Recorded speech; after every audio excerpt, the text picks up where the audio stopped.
Good day, everyone. Communication is something we do every single day, often without thinking.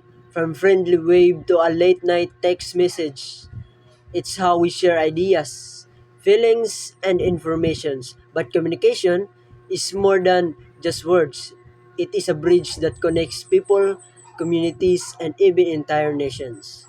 Think about how we build relationships, friendships, and families grow stronger when we talk openly and listen carefully.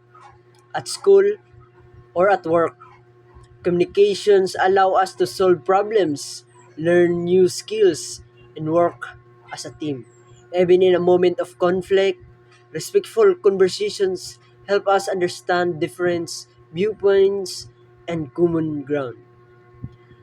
Communication is not only speaking, it's also listening. Listening shows respect and empathy.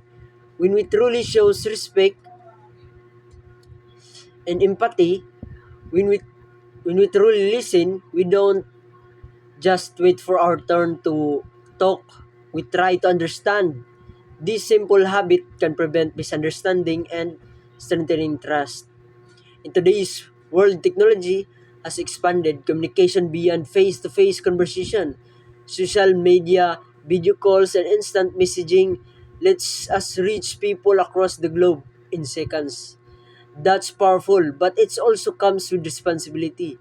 Words we type online can inspire, but they can also hurt. Before we post our comment, and we need to pause and think, is it true? Is it kind? Will it help?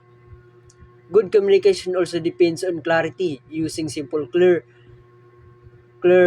language and body language makes our message easier to understand. Whether you are giving a presentation, writing an email, or talking with a friend, being clear and honest build confidence with your message. So, how can we all become better communication? First, practice active listening.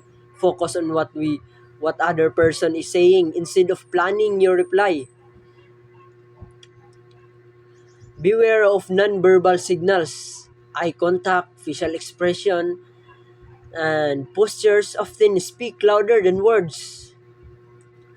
Third, adapt your message to your audience.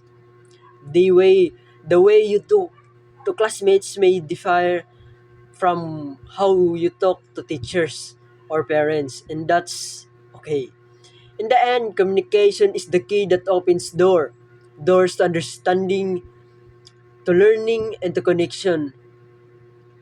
If we use it with care, respect, and openness, we could build stronger relationship and a more united community. Thank you.